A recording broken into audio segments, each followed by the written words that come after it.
जो आपके पहले बिजनेस पार्टनर आयुर्वेदिक डॉक्टर थे, उनका मर्डर हो गया। स्वदेशी रक्षक आंदोलन को आगे बढ़ाने वाले राजीव दीक्षित का अचानक उनके साथ ऐसा हो जाना, जब ऐसे प्रश्न उठते हैं तो आप क्या महसूस करते हैं? आलोचक जाएं बाहर में, वो अपनी ऐसी तैसी कराएं। आपकी दवाइयों में सस्पिशियस मटेरियल इस्तेमाल करते हैं, जैसे कि क्रश्ड ह्यूमन स्कल, कभी 5 करोड़ के टैक्स एवेजन का, कभी चीफ मिनिस्टर एनडी तिवारी के साथ सपोर्ट का। मैंने जिंदगी में जो कुछ पाया है वो किसी की मेहरबानी से नहीं पाया। वैसे भी हम तो पंगेबाज आदमी हैं। आध्यात्मिकता और नेशनलिज्म, हाँ, तो इसके नाम पे आप अपने बिजनेस को बिल्ड किया कि क्या कोरोनिल आज भी आप बोलते हैं कि ये एक मेडिसिन है या इम्यून बूस्टर है? तो आपको लगता है कि जिसको कोरोना है वो दवाई खा लेगा वो ठीक हो जाएगा? हे नमस्कार, मैं Vivek Bindra, founder and CEO बड़ा बिजनेस.com। आज एक्साइटमेंट थोड़ा गेरवे के नजदीक पहुंच गया हूं। आज मैं भी कोट पैंट उतार के कुर्ते पजामे में आपसे आज मिलने वाले हैं। आप कौन हैं? आप रामकिशन जी हैं या बाबा रामदेव जी हैं? हरियाणा के छोटे से गांव में आपका जन्म हुआ, 2.5 साल की उम्र में पैरालिसिस, जिसको आपने योग से ठीक किया। रिलीजियस और सोशल रिफॉर्मर स्वामी महर्षि दयानंद सरस्वती जी से आप बहुत प्रभावित थे। गुरुकुल में जाकर के आप इंडियन स्क्रिप्चर्स, योगा, संस्कृत, वैदिक प्रिंसिपल सीखना चाहते थे। अंग्रेजी पढ़ना आपको मंजूर नहीं था। न्यूयॉर्क टाइम्स ने आपको स्वदेशी मूवमेंट का इंडियन बाबा कूल बोला और आपको बोला जिसके रामदेव जी जिसके राजा है, जिसके किंग है। स्वदेशी को एक मूवमेंट बनाने में आपने कई चैलेंजेस का सामना किया। कभी क्या आपने ऐसा, रामदेव जी, सोचा था कि एक $multi-billion कॉर्पोरेशन हो जाएगा? बिंद्रा जी, योग और कर्मयोग ये मेरा नेचर है, यही मेरा बिजनेस है, यही मेरा गोल है, यही मेरा अचीवमेंट है, यही मेरी सक्सेस है।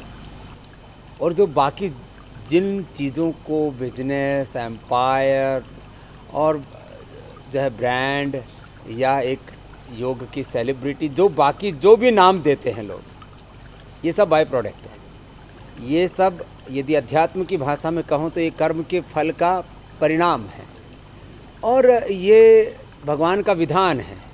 These are the by products of yoga and karma yoga.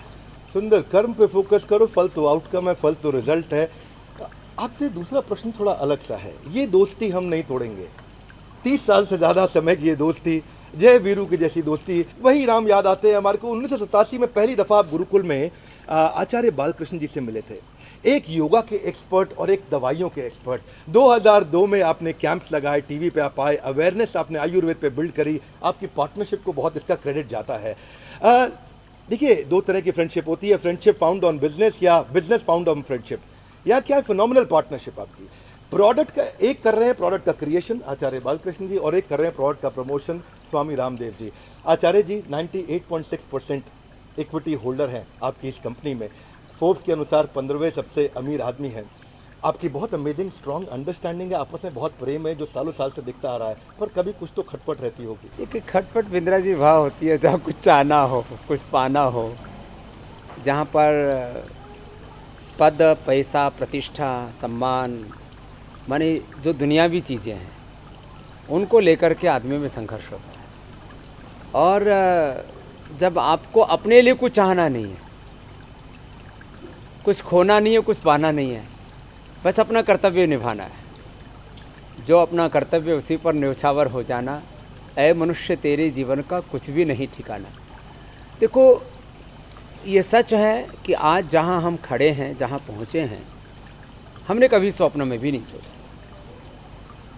हम उन गांव की अंधियारी गलियों से आए हैं विवेक भाई, जहाँ पर आज भी कोई बस, कोई ट्रेन नहीं जाती। आज भी, आज़ादी के 70 वर्ष बाद, जहाँ पर कोई कॉलेज तो बहुत दूर की बात है। जिस वक्त मैं उस गांव में था, वहाँ उस समय 8वीं के बाद शायद ही कोई बच्चा गांव का पढ़ता था। बेटी तो एक भी नहीं पढ़ी लिखी।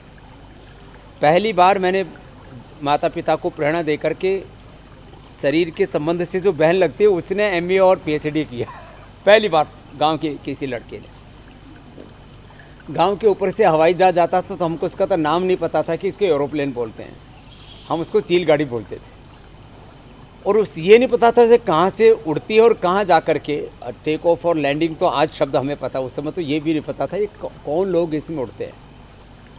और गांव में जब कोई थोड़ा बहुत किसी के पास दो पैसे हो जाते थे, बहुत ज़्यादा पैसे तो होते नहीं, बोले ये बनने चला टाटा बिरला। हमको नहीं पता था ये टाटा बिरला हमारे आगे पीछे होंगे तो मीन्स ज़िंदगी में और कभी चाहना नहीं थी कि मुझे किसी से मिलना है। मैंने किसी से कोई अपॉइंटमेंट नहीं लिया। ये अलग बात है कि देश के टाटा बिरला, अडानी, अंबानी से लेकर के राहुल बजाज जी से लेकर के और कोई बचा नहीं है, चाहे वो एलन मित्तल हैं, चाहे वो अनिल अग्रवाल हैं, चाहे हिंदुजा ब्रदर्स हैं। इस देश के करीब 5 प्रधानमंत्री, करीब 5-6 राष्ट्रपति और करीब 25 मुख्यमंत्री तो हैं पतंजलि योगपीठ में उद्घाटन पे आ चुके हैं। तो कोई ऐसी तमन्ना नहीं थी मेरी कि कुछ पाना है जीवन में, बस इतना था कि कुछ करना है और उस करने में कोई कसर नहीं छोड़नी। पूर्ण ज्ञान, पूर्ण निष्ठा और पूर्ण पुरुषार्थ से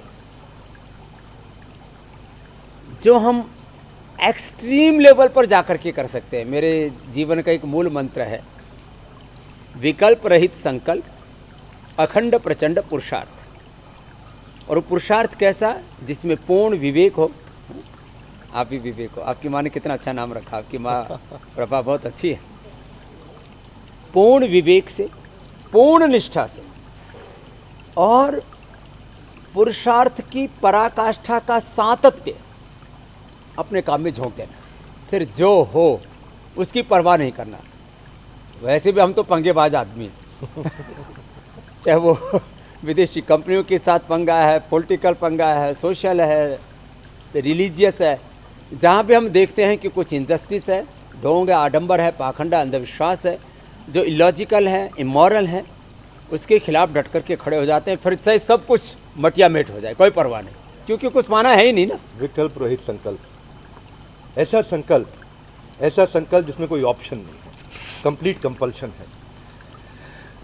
नेशनल टीवी से आप एक हाउस होल्ड नेम बने। 2001 में आप संस्कार चैनल पे आए, 2003 में आप आस्था चैनल पे आए। पेट घुमा घुमा के जब आपने लोगों को योग कराया तो लोगों को भी बड़ा मज़ा आया, बहुत एक्साइटिंग लगा, अनप्रेसिडेंटेड था इससे पहले कभी नहीं हुआ। ये टर्निंग पॉइंट भी था, आपकी पॉपुलैरिटी बहुत तेज़ी से बढ़ने लगी। पर 2005 में कम्युनिस्ट पार्टी की वृंदा कारत ने दिव्या फार्मेसी पे कई आरोप लगाए कि आपके वर्कर्स को आप पूरा पैसा नहीं देते हैं, आपकी दवाइयों में सस्पिशियस मटेरियल इस्तेमाल करते हैं, जैसे कि क्रश्ड ह्यूमन स्कल, या प्रोडक्ट जो है रीपैकेज हो रहे हैं, प्रोडक्ट बनाता कोई और है, आप खाली इसको रीपैकेज कर देते हैं। कभी 5 करोड़ के टैक्स एवेजन का, कभी चीफ मिनिस्टर एनडी तिवारी के साथ सपोर्ट का, लेकिन उसके बावजूद आपका करेज और आपकी कंसिस्टेंसी बनी रही। हर बार आप आए, बाहर निकल के आए, कई बार आपके खिलाफ FIRs हुई, लेकिन आप हर बार बाउंस बैक करते रहे। इस बाउंस बैक के पीछे, ये लगातार वापस खड़े होकर के विकल्प रहित संकल्प के पीछे क्या मूल मंत्र है? आप यदि सच्चे हैं, आपकी नीयत में कोई खोट नहीं और आपने लॉ को वायलेट नहीं किया है।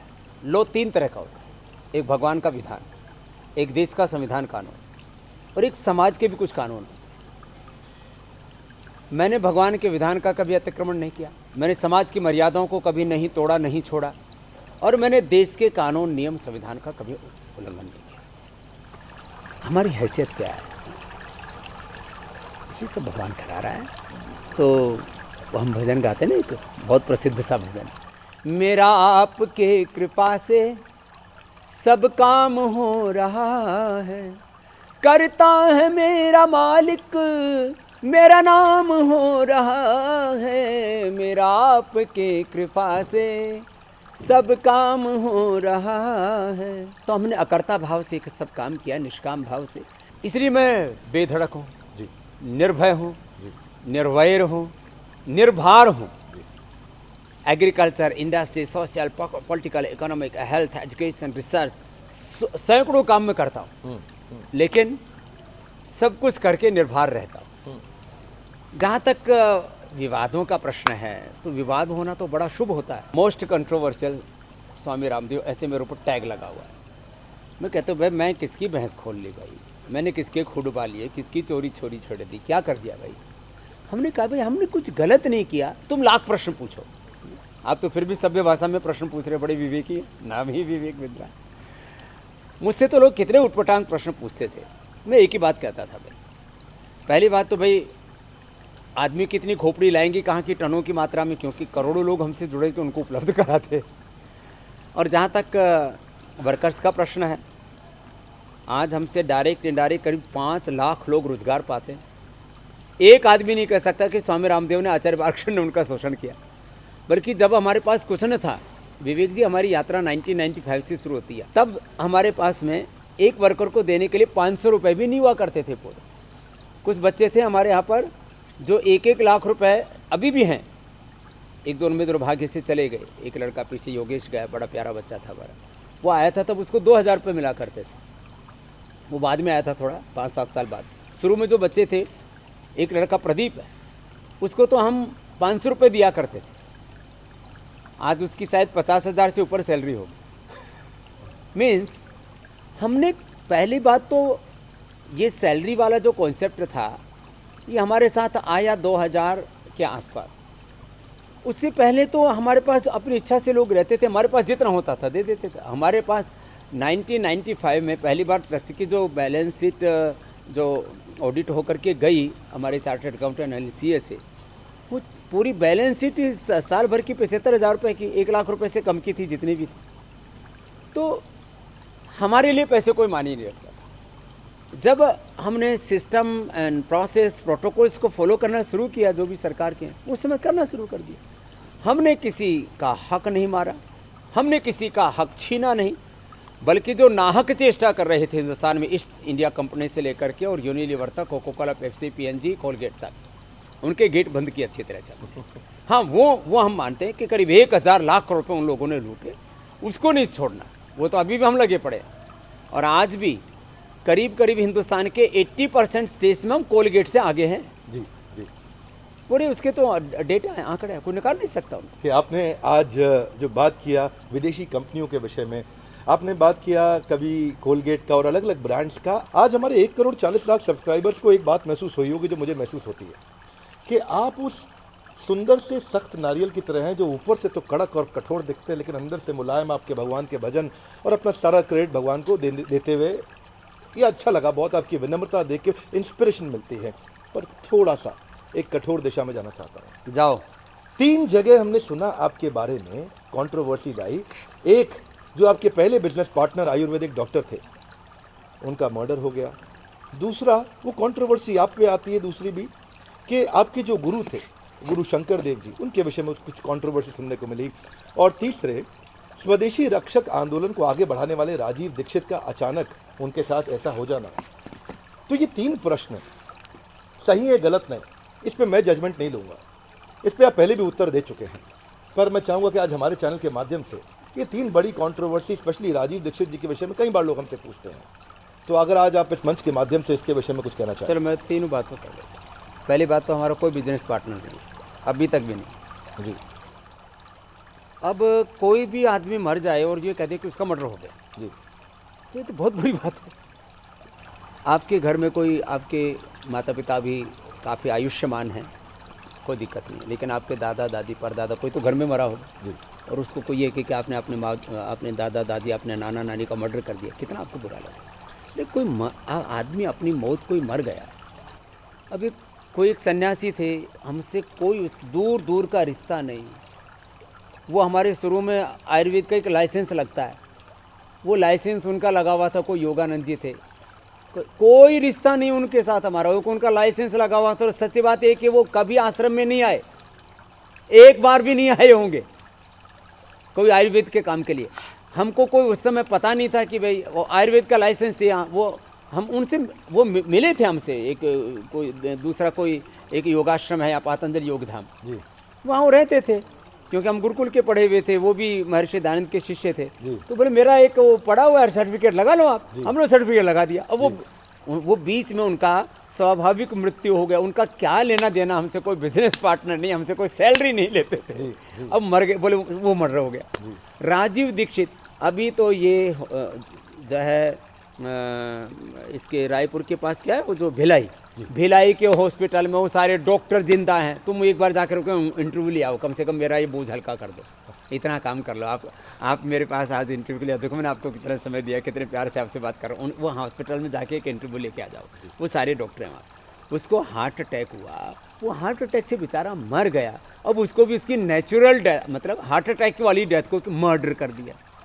कितनी बुरी बात है।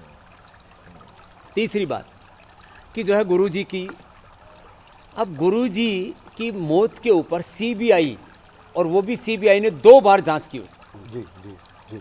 और उन्होंने 500 लोगों को उठाया पूरे हिंदुस्तान से, 500 लोगों को, और उन्होंने भी ये निष्कर्ष निकाला कि अभी तक भी पता नहीं लग पाया कि उनकी मृत्यु कैसे हुई। जी जी। अब बुजुर्ग अवस्था में कोई 80 साल से ऊपर कोई जो है घर से कोई अपना घर का बड़ा किसी भी कारण से बिछुड़ जाए, अब आप उसको कोई मर्डर कर दिया, अरे किस बात के लिए मर्डर होगा भाई? गुरु के पास 1 रुपया बैंक बैलेंस नहीं, 1 इंच ज़मीन नहीं। आज पतंजलि के पास में जब ये कहते हैं कि गुरु जी का जो है उनका पता नहीं लगा, उस समय तक पतंजलि के पास कम से कम हजारों एकड़ ज़मीन थी। जी जी। और जहाँ जो ज़मीन उन्होंने दान दी थी 25 साल पहले, वो तो 1 एकड़ भी नहीं। अब उस गुरु के पास, जिसके पास 1 इंच ज़मीन नहीं है, 1 रुपया बैंक बैलेंस नहीं है, जिसने ज़िंदगी में कभी किसी का बुरा नहीं किया, और मुझसे मेरा कोई भी जो है कर्तृत्व देश से छिपा नहीं, जी जी।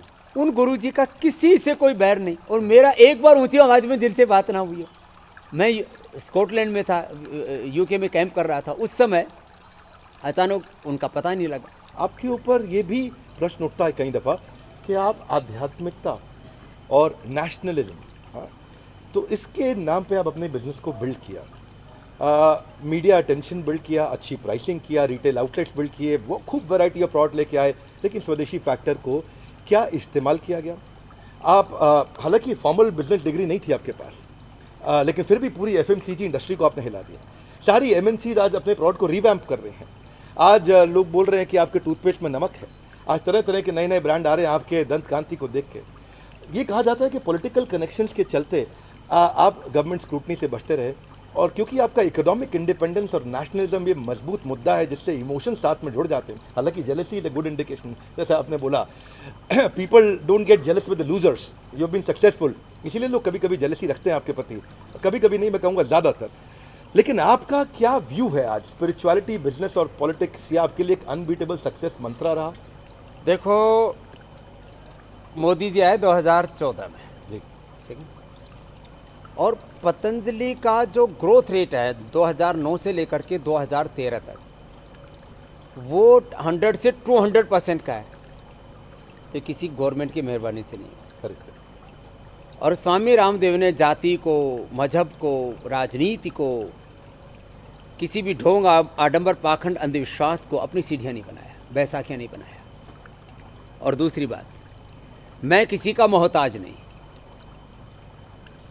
और एक अल्टीमेट बात यह है कि मैंने ज़िंदगी में जो कुछ पाया है वो किसी की मेहरबानी से नहीं पाया, न किसी कॉरपोरेट घराने की मेहरबानी से, न किसी राजनीतिक घराने और राजनीतिक पार्टी या राजनीतिक व्यक्ति की मेहरबानी से, बल्कि उनको मैंने दिया है। कुछ लोग घबरा जाएंगे इसलिए बोलूँगा नहीं। मैं यदि चाहता तो अब तक राजनीति में जिसको लोग प्रधानमंत्री बोलते हैं, राष्ट्रपति बोलते हैं, वो पा सकता था, और आगे भी चाहूँ तो पा सकता हूँ, लेकिन मुझे पाना नहीं, क्योंकि मैं उसके लिए बना नहीं। मैं योग की महिमा गाने के लिए, वेदों की, ऋषियों की महिमा गाने के लिए, देश की, स्वदेशी की महिमा गाने के लिए, लोगों का उपचार करने के लिए, उपकार करने के लिए पैदा हुआ। लोग को व्यापार दिखता है, दिखने दो। मैंने ठेका नहीं ले रखा कि मैं सबके सब प्रश्नों का उत्तर दूँ। तुमसे प्यार करता हूँ इसलिए उत्तर दे दूंगा। बाकी जो है, आलोक जाए पहाड़ में, आलोचक जाए पहाड़ में, वो अपनी ऐसी तैसी कराए। मैं अपना काम कर रहा हूँ ना। मैं भगवान के लिए जवाबदेह हूँ, मैं देश के संविधान के लिए जवाबदेह हूँ। जो करोड़ों लोग मुझ पर विश्वास करते हैं, मैं उनके लिए जवाबदेह हूँ। बाकी तो ठीक है, बातचीत होती हैं, विवाद होते हैं, मुझ पर कम से कम नहीं होंगे तो 1000 से ज़्यादा तो अब तक FIR और केस हो चुके हैं, नॉन अवेलेबल वारंट हो चुके हैं, डबल CBI की इंक्वायरी हो चुकी है, डबल। आप कहते हो फेवर, किस बात का फेवर? हाई कोर्ट से लेकर के सुप्रीम कोर्ट तक का हम किसी को बोलते नहीं, वो अलग बात है, और मुंह खोलते नहीं। क्यों खोले? फालतू में क्यों बकबक करना? पक्ष की गवर्नमेंट हो या विपक्ष की गवर्नमेंट हो, हमारे ऊपर हर समय कम से कम 100 केस चल रहे होते हैं। हर महीने का वकीलों का खर्चा कभी लाखों में, कभी करोड़ों में होता है। और अभी तक कितने करोड़ रुपए खर्च हो चुके हैं, और उसमें फिर लोग, और दुख होगा कुछ लोगों को इसलिए ये छोड़ दो बात तो आपने कि ये बात किसके तो- फेवर से हम आगे बढ़े। हम हमें फेवर किया है तो भगवान ने किया है। उस परमात्मा ने हमारी हैसियत से औकात से ज़्यादा हमको सदा सब कुछ दिया। और इसके देश के लोगों ने एक अनपढ़ माँ बाप के बेटे को, आचार्य बालकृष्ण एक चौकीदार के बेटे हैं और एक स्वामी रामदेव एक छोटे से जमींदार के बेटे हैं जिसके पास में खाने के लिए 2 वक्त की रोटी थी बस। लेकिन हमने अपना ज़मीर नहीं कभी बेचा और कभी हमने छोटा नहीं सोचा और ओछा नहीं सोचा। बहुत सुंदर 2 बातें यहाँ पे निकल के आई आपके इस उत्तर से। पहली बात निकल के आई कि आपने ये तो कह दिया कि भाई हमने किसी से फेवर नहीं लिया, अगर लिया होता तो हज़ारों एफआईआर या केसेस हमारे खिलाफ नहीं होते। फेवर नहीं लिया, अपना ज़मीर नहीं बेचा। लेकिन अरे अभी कोरोनिल बनाया उसी में होगी थी 1000 एफआईआर। तो 1000 तो मैंने कम बताया, लोग ज्यादा बोलोगे तो सोचिए कि ये बाबा है भला है। 1000 केसेस तो अभी हो गए थे कोरोनिल बनाई। अभी तक पूरा वर्ल्ड, सारी दुनिया की सरकार एक तरफ है, सारी दुनिया का कॉर्पोरेट एक तरफ है, सारी दुनिया के साइंटिस्ट एक तरफ हैं। वो जो न कर सके वो हमने करके दिखा दिया। कोरोना की दवाई बना दी, लाखों लोग उससे जो पॉजिटिव आ चुके 5 to 7 डे नेगेटिव हो रहे हैं। और तो क्या उसके बाद भी आगे आई तौबा मची। और आगे कह रहा हूँ हाँ। ये जो बात हो रही है ना कोरोना की, वैक्सीन आएगी वैक्सीन आएगी, vaccine is not a medicine. अरे वैक्सीन क्या है? आप बोले लगा लेंगे तो आप में एंटीबॉडी पैदा हो जाएगी। अरे हमने योग से इतने एंटीबॉडी पैदा कर दिया लोगों की, हमने इम्यूनिटी इतनी पैदा कर रखी है। 20-25 करोड़ लोग तो कोरोना पॉजिटिव होकर के अपने आप नेगेटिव हो चुके। Corona is not a medicine. कोई भी कोरोना से संक्रमित हो गया उसके बाद उसको प्राणायाम करना पड़ेगा और कोरोनिल खानी पड़ेगी और कोई दवाई भी नहीं है इसकी। तो हमने जो किया, चाहे हमने कोरोना की दवाई बनाई, हमने बीपी के लिए मुक्तावटी, शुगर के लिए मधुनाशिनी, हार्ट के लिए हृदयामृत और लीवर के लिए सारोकल्प, अब लिवोग्रिट और लिवामृत, क्या क्या नहीं किया हमने। आज स्थापित सारी मान्यताओं को हमने ध्वस्त कर दिया। सारी दुनिया जो कहती है उसके विपरीत स्वामी रामदेव कहता है। वो कहते हैं बीपी क्योर नहीं होता, थायराइड क्योर नहीं होता, एसिडिटी क्योर नहीं होती, अस्थमा क्योर नहीं होता, हेपेटाइटिस आर्थराइटिस क्योर नहीं होता। मैं कहता हूँ ये श्योर होता है क्योर, वाह। और मैं करके दिखाता हूँ। और मैंने लाखों नहीं करोड़ों लोगों का ये सब किया है। स्वामी रामदेव को क्यों मानते? मैं किसी पर शनि की तरह भूत प्रेत नहीं चढ़ाता। मैं कहता हूँ मैं तो स्थापित जो झूठ है, जो झूठी मान्यताएं हैं, भ्रमजाल है, उसको तोड़ा है। चाहे वो धार्मिक है, चाहे वो राजनीतिक है, चाहे वो शिक्षा में है, चाहे वो चिकित्सा में है, ये सब माफिया राज है सारा, ड्रग माफिया। लेकिन मेरा ध्यान अटक गया है वो 1000 एफआईआर पे कि क्या कोरोनिल आज भी आप बोलते हैं कि ये एक मेडिसिन है या इम्यून बूस्टर है, इम्यून सिस्टम का बूस्टर है? जिसको कोरोना है वो दवाई खा लेगा वो ठीक हो जाएगा? क्यों नहीं होगा? हो चुके, हो जाएगा तो फ्यूचर की बात है। हो चुका उसको फ्यूचर में क्यों बोलते हो सकता है मेरे अगले प्रश्न पे मैं कोई अपराध ना कर जाऊं, इसलिए बड़ी विनम्रता पूर्वक, क्योंकि मैं भी आध्यात्मिकता को बहुत मानता हूं, पर क्या ये ट्रेंड बदल रहा है?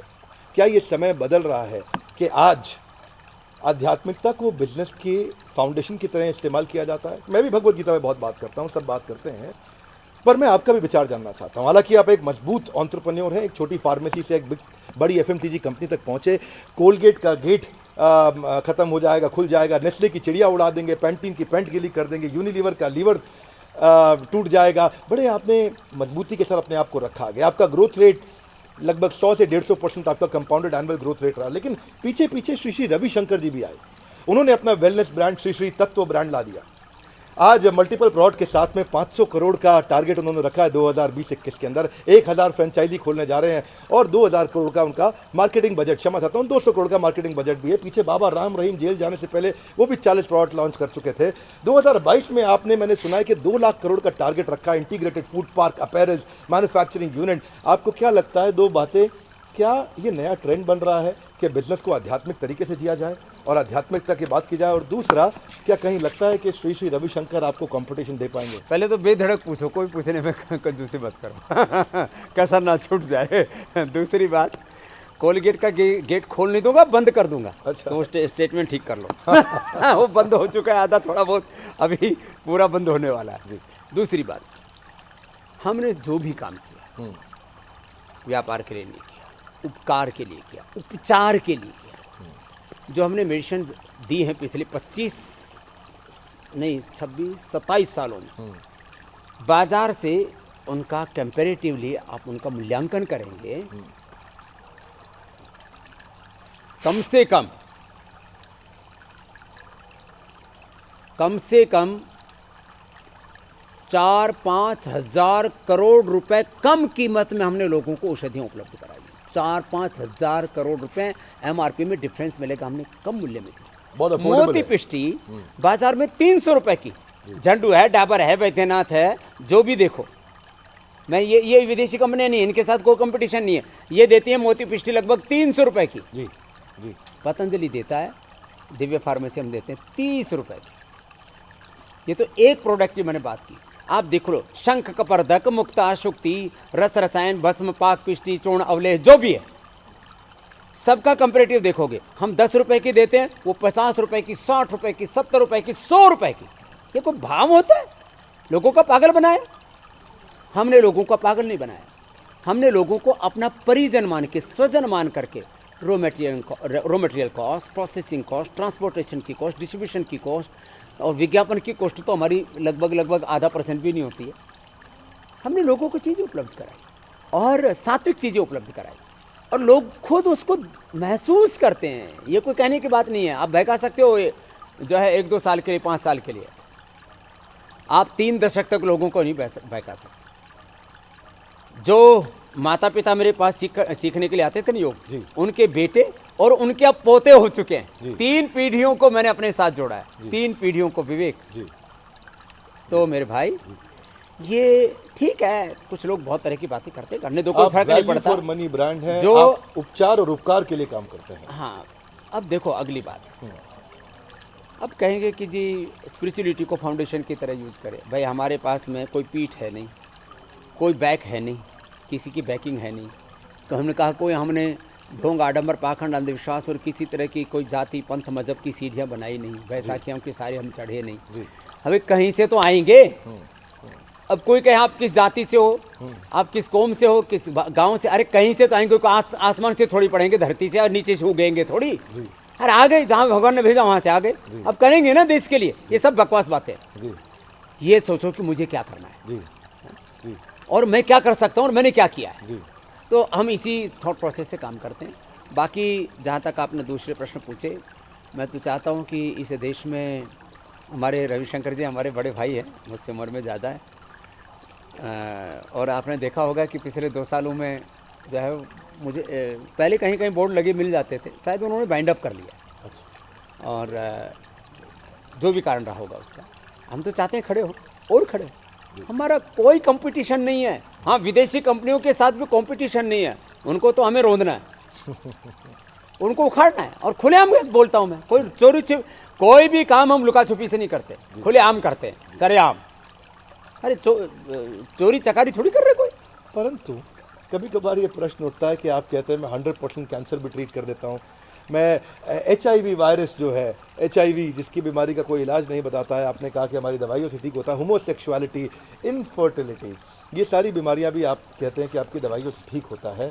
और आपके लाखों करोड़ों फॉलोअर्स, हालांकि टेस्टिमनी है कि इतने सारे लोग आपको आकर के सुनते हैं, परंतु जब ऐसे प्रश्न उठते हैं तो आप क्या महसूस करते हैं और क्या? 5 करोड़ लोगों का तो डेटाबेस है मेरे भाई विवेक मेरे पास है।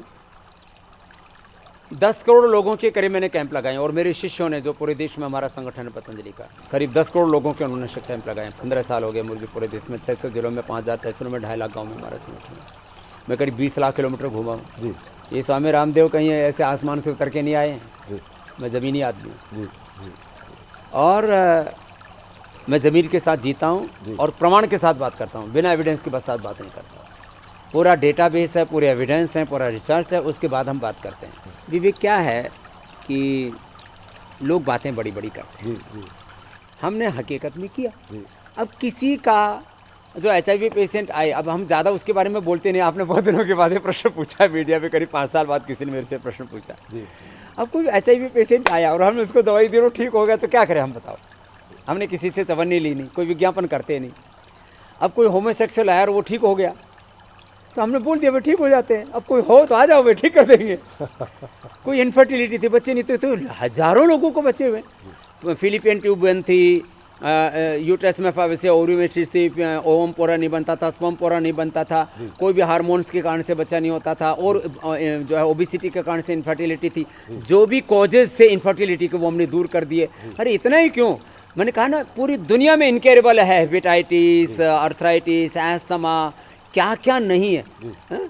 मैं कहता हूँ कि पेस मेकर की जरूरत नहीं, बाईपास की जरूरत नहीं, मैं ठीक किया है। तो जो ठीक हुआ है वो हमने कहा है। अब जो हो गया हमने कह दिया। हमारा अपराध इतना ही है कि जो सच होता है उसको हम शब्द दे देते हैं, और यदि ये गुनाह है तो ये गुनाह तो हम जीवन भर करेंगे ही। मेरी इसमें 3 बड़ी लर्निंग्स रही जो मैं बहुत प्रभावित हुआ आज इस बात से कि बिना विकल्प का संकल्प, जब बिना विकल्प का संकल्प हो तो आदमी कितना तेजी से ग्रो कर सकता है। दूसरी चीज़ जो मेरी लर्निंग रही कि एक छोटा एंटरप्रेन्योर, सोलोप्रेन्योर, एंटरप्रेन्योर एक ऐसा बिजनेस बिल्ड कर सकता है अगर वो कंज्यूमर फ्रेंडली हो। और तीसरी लर्निंग क्या रही कि मेरा आपकी कृपा से सब काम हो रहा है। वास्तव में ये मेरा मानना है कि आध्यात्मिकता को अपने बिजनेस में रखना चाहिए। ये प्रश्न तो मैंने आपसे आज पूछा स्वामी रामदेव जी, लेकिन ये मेरा खुद का मानना है। जब तक आध्यात्मिक फाउंडेशन नहीं होगी आपका बिजनेस नेक्स्ट लेवल पर नहीं लेके जाएगा। There were great learnings. आपसे मेरा रिक्वेस्ट है आप अपनी लर्निंग नीचे लिखिए, प्रश्न भी पूछिए और साथ में लर्निंग भी लिखिए कि आपने क्या सीखा। वीडियो को जरूर शेयर करिएगा। हमारे साथ जुड़े रहने के लिए, दुनिया का नंबर 1 एंटरप्रेन्योरशिप यूट्यूब चैनल बनाने के लिए आप सबका हृदय की गहराइयों से प्रेम पूर्वक बहुत बहुत धन्यवाद। स्वामी रामदेव जी आपका विशेष मुस्कुराहट के साथ धन्यवाद। बहुत बहुत प्रणाम विवेक भाई आपको।